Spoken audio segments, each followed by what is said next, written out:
What's up, you amazing people? I hope you're having a fantastic day. You are, of course, watching and listening to the Daily Dirty 30, also known as the DDT, here on the Kevin Lee Show. And I am your host, Kevin Lee. Now, for those of you who do not know what the DDT is all about, let me take a moment to explain. You see, it's a show that airs live at 9 p.m. Central Standard Time, Monday through Friday, and it's where I get to spend 30 minutes telling you, the viewer, all about the things that bother me today. What do I get out of it? It's easy. It's therapeutic. Why should you tune in? That's even easier. It's entertaining. Sound like a fair trade? Good. Let's get to it. Hello, friends, and happy Monday. I hope everyone had a fantastic weekend. I know I had a weekend. We'll leave it at that. Actually, it wasn't that bad. But I'm tired. I feel like as much as I got rest, as good as I should feel, I just don't. Hopefully this volume is not too loud. Yeah, not sure what's going on here. My recording seems like it's too loud. Or my mixer. You understand what I'm saying, don't you? Don't you? But anyways, yeah, I hope everyone is doing well. I hope everyone had a great weekend. I hope you're having a good day. Welcome, of course, to the mostly Daily Dirty 30, also known as the DDT, or I should say the DDT, also known as the Daily Dirty 30. Or mostly Daily Dirty 30. You see how I keep changing the name around? Isn't it interesting like that? Just keep changing it over and over and over again. No, just kidding. It's just going to be the DDT, and it's mostly going to be daily. Like right now, not sure if you're aware or not, but we are actually, we have been airing shows Monday, Tuesday, Thursday, and Friday now. And Wednesdays are supposed to be for Talking Sports with Kevin and Mikey. We'll see if that actually continues. Hopefully it does. But yeah, so we have Talking Sports with Kevin and Mikey. And then, of course, Libertarian Hour is going to be most Saturdays, not all Saturdays. If you were paying attention all over the weekend, we did not actually do a Libertarian Hour on Saturday. I decided to take the day off. I have like 3 wonderful guests scheduled to come on in the next few weeks. And I was going to actually have one person come on Saturday, and we decided to postpone it a little bit, and which is fine, which is good. Gives everyone a break. Like I said, I wanted to disconnect this weekend, so it's a good way to do it, right? So yeah, so we decided to disconnect in the sense that we are not going to be doing a Libertarian Hour every single weekend. We're going to do it when we have good specials. We're going to do it when we have good material. We're going to do it when we have good guests. And like I said, I've got 2 guests pinned down probably for the next 2 weekends. And then I've got a 3rd guest tentatively scheduled to come after that. Just kind of depends on timing, right? So hopefully it all works out for everyone, but it's going to be fun. So if you missed us this last weekend, I apologize. We will be back this weekend coming up on Saturday. And, knock on wood, everyone shows up that's supposed to. But yeah, I hope everyone is having a great, wonderful day. And without further ado, I supposes we should probably start getting to the actual topics at hand today. So first off, we're going to talk about the NFL. Why? Because I can. Is the NFL beginning to crumble, or did it collapse a long time ago? Well, as you can kind of probably tell by my leading question, I believe that is many people out there who are ready to attack the NFL and say that indeed we are struggling, if you will, at this point to try to make this season happen.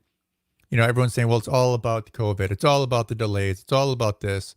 And the NFL is beginning to crumble. But I would suggest that this actually happened a while ago. Pardon me. I'm going to turn up my volume a little bit here. I'm so quiet to myself, I can barely even hear myself. So, and that's not good, is it? No, absolutely not. Anyways, the NFL, is it beginning to crumble, or did it collapse a long time ago? This is a good question. Thanks for asking. I believe, like I was just saying, that it did begin. I wouldn't say it collapsed a long time ago, but it's been in the birthing stages for probably 2, 3, 4 years. And yes, a lot of it did have to start with the whole taking the knee thing and Colin Kaepernick. And again, I don't think that in and of itself did much damage to the NFL, but it opened up a wound, right? It began to make the NFL more susceptible to other things that are going on. So the NFL has not always had the best track record when it comes to taking care of its players, right? If you look back, way back in the day in the 60s, 70s, 80s, 90s, especially like 80s and 90s. Athletes were getting bigger and stronger and getting more hurt. And the NFL just said, well, just show up and shut up and play, right? And we'll pay you some money. And even then, like when you see contracts that are out there today in the NFL, you're going to see, millions upon millions of dollars. That didn't happen back in the day. Like if you were a star player, you'd get paid what like an average player gets paid now, right? And obviously that's unfair for so many reasons. That being said, it's the contract they agreed to, and it was good money at the time. So, hopefully they're making some money off of it now. But a lot of those people did get a lot of not only serious injuries in the sense of like they hurt their knees or their hips or their backs, but they put themselves under so much strain, under so much duress over their career that they've developed other health issues, right? More serious health issues. Many of them have passed away at very young ages, Maybe some of it might have been from steroids. Could have been. Very good chance of that, especially if you're a big lineman or something. But generally speaking, so many members of the NFL, like again, from the 70s, 80s, and 90s, just did terrible things to their bodies to try to compete, to get bigger, to get stronger, to get faster, to recover quicker, to do whatever they needed to do to keep on the field, to keep making money. And it's understandable. I totally get why they would do it. If I had been in that situation, I could totally see myself doing things that you shouldn't do. And not necessarily taking steroids or anything crappy like that, but just whatever was available, right? If there was some new therapeutic, some new, testosterone, but which isn't steroids, not like anabolic steroids, but just like, an HGH type thing. Sure, I could see some people doing stuff like that. I mean, you go here, you can recover in a third of the time from this injury, or you can sit for the next 6 months. Oh yeah, I'll sit for 7 weeks or 8 weeks instead. Sure, I'll take that drug. Sure, it's fine. I can see people doing that, and understandably. And then we've kind of got off topic. The reason why the NFL began to collapse, a handful of years ago, again, was the beginning had influence from the whole taking the knee, disrespecting the whatever, the flag, disrespecting the American anthem, disrespecting our veterans, whatever you want to take it as being. I don't necessarily think that there was a case, right? I don't think that was the situation in general. I think a lot of people, because I know veterans who had no problem with it because they said, you know what, I don't like what they're doing. I don't respect what they're doing, but I did go and fight overseas and, get injured or nearly die to protect their right to protest the way that they're protesting, right? So there's a lot of people who don't have that problem necessarily with what Kaepernick did. Some people were annoyed by it, whatever. Not a lot of people want to give him credit nowadays for what he did back then, but did he really do anything? Yes and no, I suppose. I mean, he did do something. He did draw attention to certain aspects, of what he believed to be true. And a lot of other people are agreeing with it today, but does it make it true, right? Just because we have protests due to the George Floyd murder, if you will. I don't even know, is it really a murder? Maybe it's a murder. It's hard to say. I mean, for me, just because murder means intent. Do I believe the officer wanted to kill him? It's hard to say on the surface, right? Because if you look at it, they're trained to actually do what he did, to kneel as he did. Now, they state that if you do it properly, it is impossible to kill someone. You could literally put your knee there for 45 minutes. They're not going to die. So either A, the officer didn't do it properly and it ended up in the result of the death of George Floyd, or, he did it properly and there was other influences playing into it. Like some people are claiming. Some people are saying that if George Floyd hadn't been on all these other drugs and massive narcotics and poor health and, if he wasn't having the panic attacks, he would have survived. I don't know. I'm not making that argument. I'm just stating the facts, right? So, but the whole thing with the Black Lives Matter movement is, it was one thing to have protests. It was one thing to be upset. It's one thing to be angry. It's one thing to, want officers to be held responsible. It's another thing to act like the way they were acting. It's another way to, it's a completely another argument or discussion to be had to want to create violence and destruction, right? And I know everyone's like, well, 97% of all bullshit. Sorry, calling bullshit. It's not true. I actually only witnessed out of maybe the 200 or 300 hours of video that I've researched during this entire time, because, that's what I do. I only saw maybe about 10 peaceful protests and I witnessed probably 800 or 700, something like that, different protests. And I saw like 10 that were completely peaceful. And everyone's like, well, that's kind of not necessarily fair, because just because some people were violent doesn't mean the protest was violent. It means that both the protest was violent. If you have 100 people protesting and you have 10 people who become violent or agitated or aggressive towards the police and start throwing things, that is now a violent protest. I'm sorry, it is. You don't like it, you don't agree with it, too bad, you're wrong. All right, a peaceful protest is peaceful from start to finish. A peaceful protest means that you literally will not ever at any moment get violent with anybody. May it be with the police, may it be with counter protesters, may it be with your own people. You will never get violent ever. If you get violent for 1 second for one person, it is no longer a peaceful protest. So to all those people out there who want to make the claim that there was all these peaceful protests, you're liars or you're idiots. One of the two. I'm not sure which one it is. Well, we'll find out, I suppose. But if you disagree, you can always comment. But anyways, that's why the NFL began to crumble years ago. So these are both true. So is the NFL beginning to crumble? No, because it already began to crumble. But is it collapsed? No, it's not collapsed yet. But it could very well get there. I mean, I'm not going to lie. There are, people think that the NFL is always going to be the NFL. The NFL is always going to be around. The NFL is always going to be who it is. There's no guarantee in that. There truly is no guarantee that the NFL will always be this great, grand entertainment sport, or whatever you want to call it, right? So before I run out of time, let's go to our next topic. So are things that were important to you 6 months ago still important to you today? Now, it's kind of a double-sided question, because what I mean by that is, are the things that were generally normal in your life prior to COVID-19, at the very beginning of this whole craziness, and the things that were important to you, are those things still important to you 6 months ago? And after everything started 6 months ago and everyone lost their shit and wanted to go crazy, are those things that you then structured your life around, those new things like, essential issues like food and water and electricity and shelter, are those things still important to you today? Right? So let's take the first half of that. So before COVID-19, pre-COVID-19, pre-coronavirus, pre-whatever you want to call it, pre-craziness, that normalcy that you knew, that life, those things that were important to you, whatever they might be, and maybe it was your relaxing time, maybe it was your getaway moments with friends, or maybe it was your shopping, or maybe it was a hobby you like to do, maybe you like to paint, maybe you like to do something, I don't know. But whatever it was, or maybe you enjoyed your work, maybe you enjoyed a hobby, maybe you were building an old car in the garage and that's been on hold for 6 months because you've had no money and time to do it, or if you had the time but no money, or whatever, right? So whatever things that you were doing that were important to you basically right before the craziness started, are those things still important to you today, now that things are not getting back to normal, not calming down, but just getting to a sense where we can kind of step back and look at the last 6, 7, 8 months, right?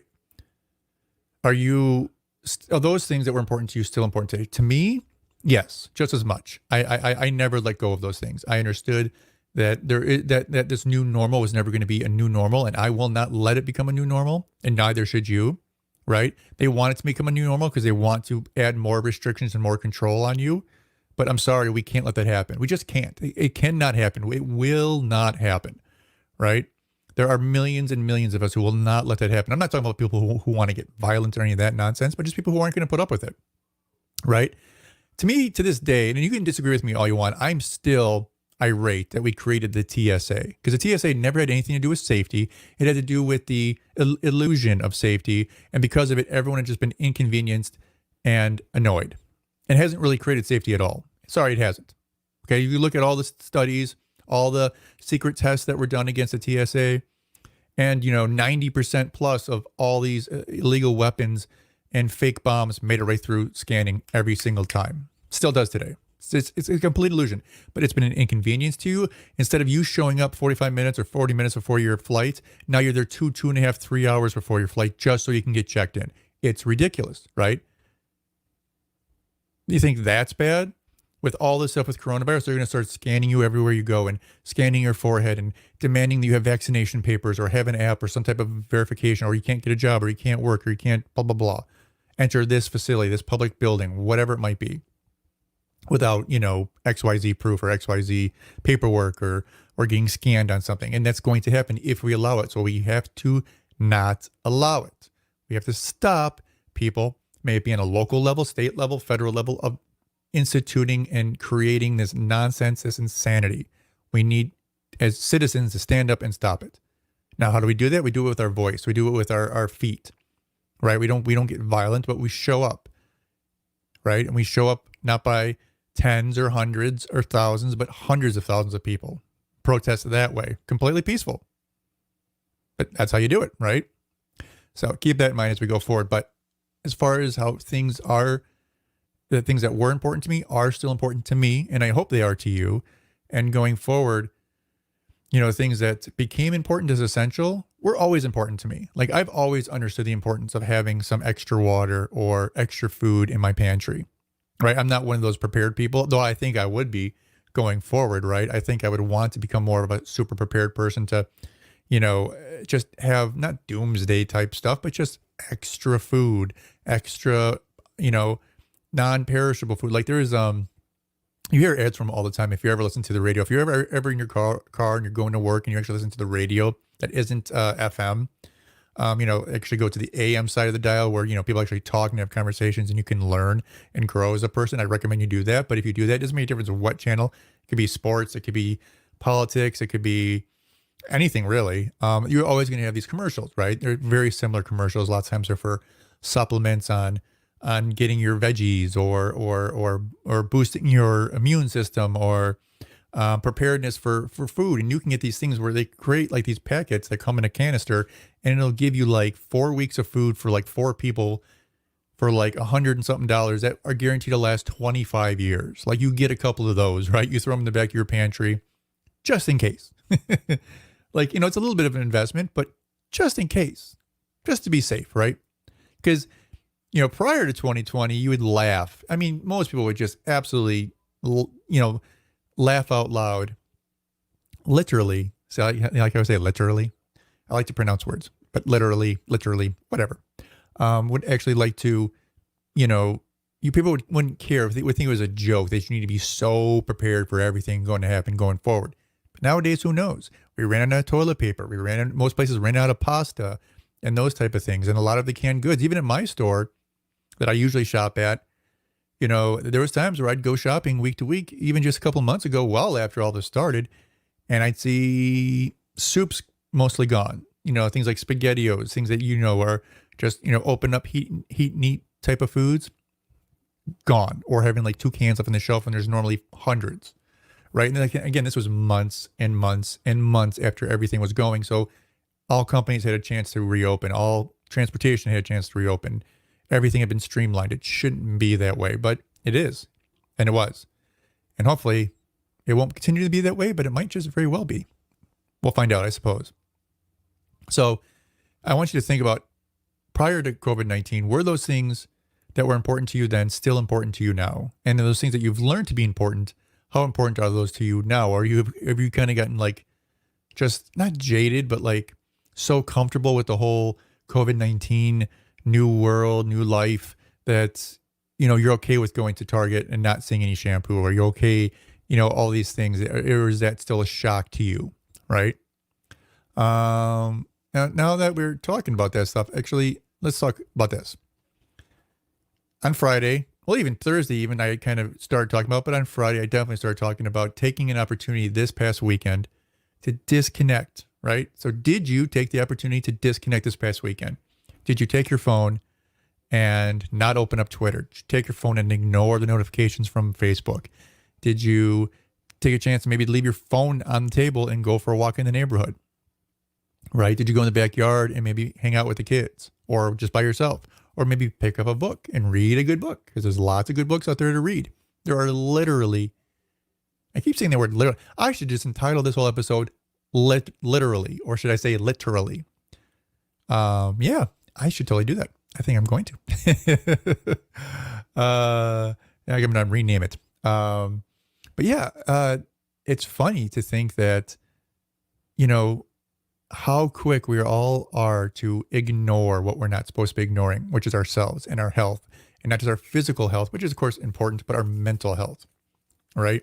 So many of us are quick to just ignore signs of things going on mentally, um, stressors, other things that, you normally could just brush off, but you can't because they're happening not weekly or monthly, but daily, sometimes hourly. Sometimes you're losing your shit, right? We need to disconnect from the world around us. We need to disconnect from the the the, the news programs on cable news. May it be, and it doesn't make a difference who it is. It could be Fox News, it could be CNN, it could be MSNBC, or even the other major players like ABC, NBC, CBS, your local Fox News, whatever. You put on programming that is not healthy for you. They talk about stories which are half truths, or they omit things, or they emphasize one side of a story just to make news, just to sensationalize what's going on, right? So that's why I told you need to disconnect for the weekend. And I meant everything. I meant the local news. I meant cable news. I meant social media. Were you able to? Did you even try? If not, why? Maybe it's part of your job. Maybe you're involved with social media and you need to just really dig in there and connect with what's going on in social media. Maybe you can't miss a day because if you miss a day, you could lose your job. I don't know. Maybe it's something like that. Probably not, but it could be. So if it isn't your job, if it isn't, your livelihood that you have to have, or else, did you disconnect? And if not, why? Ask yourself, did you just do it because out of habit? Did you intend to, like, I'm not going to be doing this. I'm not going to, I'm not going to go on. Just even if you just picked one social media, like maybe, obviously there's Instagram and Snapchat and Facebook and Twitter.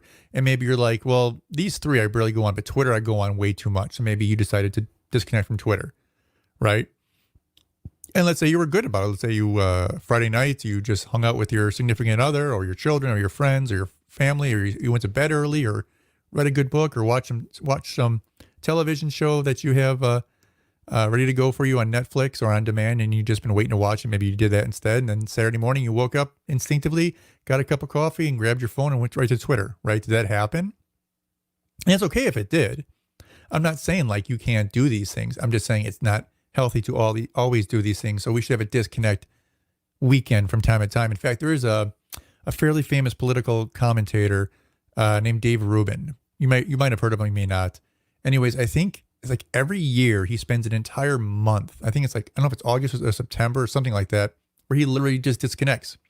He goes off of social media. He doesn't go on once. He doesn't check anything. He doesn't get involved. In fact, he might even taken it as far as like not even watching news. I mean, I'm not sure how far he takes it, to be honest with you, but I know he disconnects, right? He doesn't post anything. He doesn't check out anything. He just doesn't want to know what's going on, but he takes it for a whole month. Now, this is a guy who's literally his job. How many times did I say literally like 17 times so far? I don't know. I'm just hooked onto that word today. I apologize. But he actually disconnects for an entire month, and it is his job. So he doesn't work for a month now because of it, right? I'm sure he can do other things. He could probably do promos. He could work on writing, whatever. But he can't do anything with current news. He can't get involved in that. And that takes quite the commitment, right? Most of us can't make it an hour, let alone a day, let alone a month.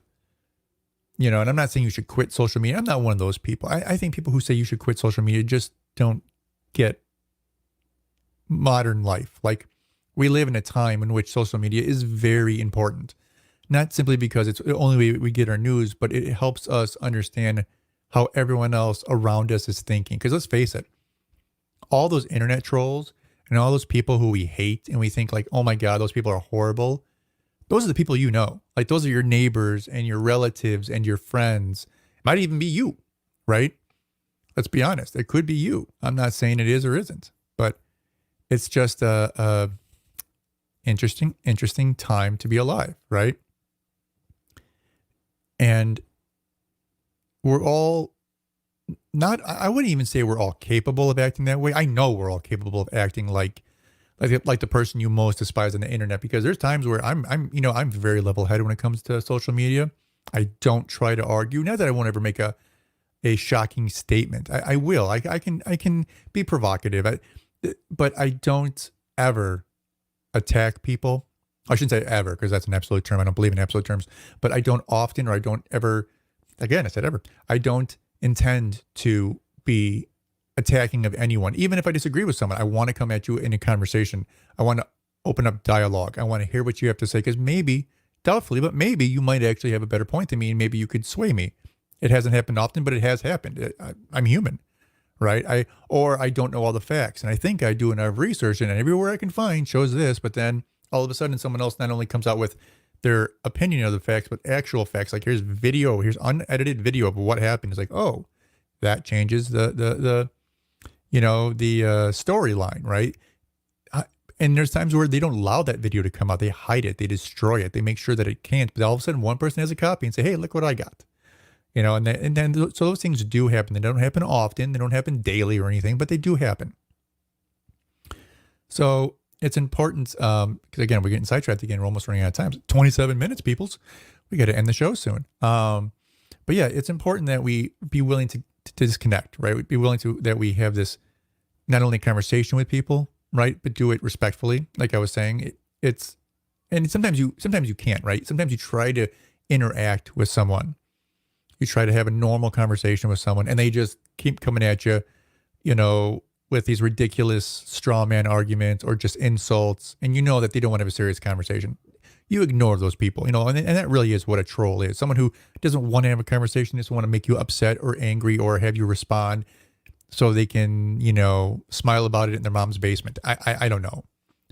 But yeah, so those things are going to happen, but we need to disconnect more often so we can deal with those times when they do occur, so they don't frustrate us. So I'm not saying you should pull a Dave Rubin and take 4 or 5 weeks off or whatever it is every single year. You can if you want, that'd be great. I'm not saying you have to take every weekend off, but I would say maybe take 1 weekend off a month. It's 2 days of your life not to be on social media of any sort. Like, that's all you should do. And I think if you do that, you're going to be a lot happier as a human being. Now, that being said, we have a little bit of business to deal with, because going forward, our happy endings will be looking different. Why, you ask? Well, mostly because of YouTube. I keep playing these little videos, and I keep getting these nasty little emails telling me that there's a copyright claim, and that if this video ever is monetized, you will never see a penny of it because of you playing these other videos. So I am not going to necessarily be playing videos very often. I will play some, just not on a daily basis for our happy endings. So what will I be playing? Well, I'm glad you asked. We're going to be not playing, but reading some articles like this one, right? This actually comes from the Good News Network. It says, Americans say they are thankful for little joys more than ever these days. And this is a recent article from the end of August. So a study done said 72% of Americans in a new poll said that they are more likely to find little joys during the summertime. And that's especially true this year. 83% of respondents agreed it's the little things in their day that bring the most joy. And just as many say these little things have become even more important to them in the past few months, obviously due to everything that's going on with COVID-19, or more accurately, our response to COVID-19. So this is a reminder. You can be happy. And it's not the big things. Like, it's great. It's great to get a promotion. It's great to get a new job. It's great to start a new career. It's great to get a new business. It's great to get new clients. It's great to get new friends. It's great to get these big, huge things, right? It's great to get married or have kids or graduate college or buy a new car, buy a new house. Like, these are wonderful things. But that's not where your joy is going to be found. Your joy is going to be found in the little things. Those are the things that are going to make you happy. Those are the things that are going to bring you joy. It's true. It's absolutely true. I don't know why this thing disappearing. But yeah, those are the things that are going to make you happy. So find joy in the little things, right? Whatever those little things are. Maybe if it's, the flavored creamer you put in your coffee, instead of giving that up to save a few calories, have the flavored creamer, right? Find the things that are going to bring you a little joy. Maybe you want something sweet. after lunch while you're at work, but you don't want to have a big candy bar, or you don't want to bring, snack cakes, or you don't want to, be unhealthy and eat tons of sugar. Well, it's okay if you buy those little fun size candies and just take one, just have one little one, right? It's the little things in life that can really bring you joy and make you happy. So let's be the lesson for today. Let's be that we learn, or we know that we can learn to be happy by finding joy in the little things. But with that being said, everybody, that's it for our show. We are done for today. So I hope everyone enjoyed it. Again, I hope everyone had a wonderful weekend. I hope you're having a great day today on Monday, and I hope you have a wonderful day tomorrow. And don't forget that we will see you tomorrow, same time, same place. See you then. Bye.